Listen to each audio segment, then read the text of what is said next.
जी नहीं दोस्तों, मेरा नाम नियति सकलेचा है। आज का टॉपिक है महावीर प्रभु का जन्म। पुरानी बात है, कुंडलपुर नामक शहर में राजा सिद्धार्थ राज करते थे। उनकी पत्नी का नाम त्रिशला माँ था। उनका एक पुत्र नंदीवर्धन नामक का था।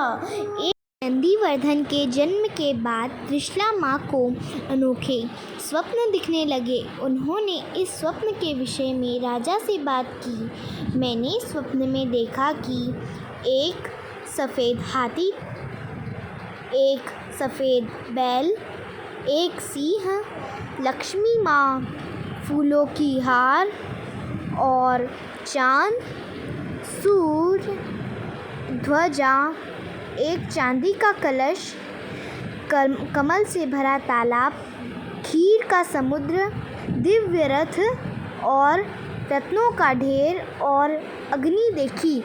राजा इन सारे स्वप्न को देखकर चकित रह गए। राजा सिद्धार्थ ने सोचा कि मुझे हमारे राज ज्योतिषी से बात करनी चाहिए। अगले ही दिन राज ज्योतिषी उनसे मिलने आते हैं। उन्होंने कहा कि जल्द ही रानी त्रिशला एक महान पुत्र को जन्म देने वाली है, जो पूरे विश्व का कल्याण करेगा।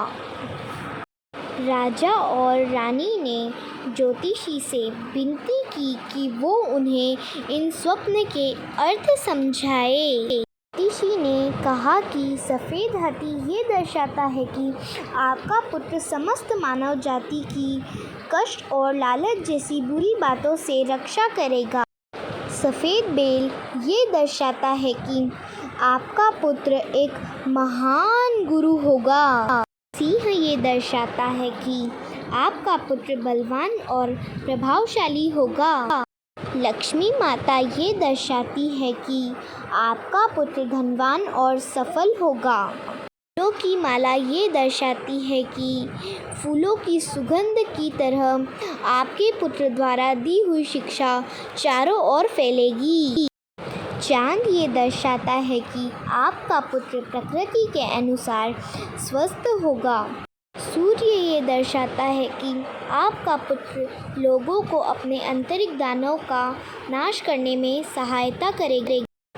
ध्वज ये दर्शाता है कि आपका पुत्र प्रभावशाली मार्गदर्शक होगा। चांदी का कलश ये दर्शाता है कि आपके पुत्र का हृदय पवित्र होगा। कमल के फूलों से भरा तालाब ये दर्शाता है कि आपका पुत्र जन्म और मरण के घटना चक्र में फंसे लोगों को मुक्त करेगा।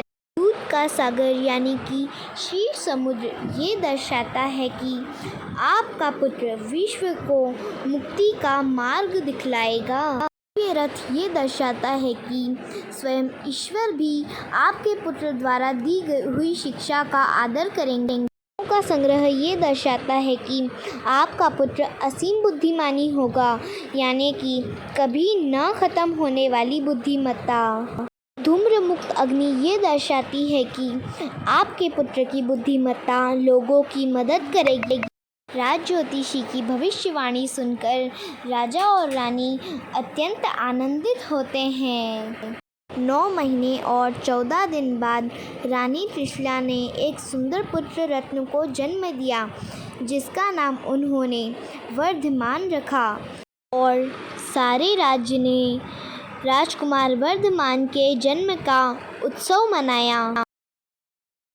फ्रेंड्स, कैसी लगी आपको ये भगवान महावीर की स्टोरी? अगर अच्छी लगी हो तो प्लीज़ लाइक, कमेंट और हमारे चैनल को सब्सक्राइब ज़रूर कर दें। Bye bye.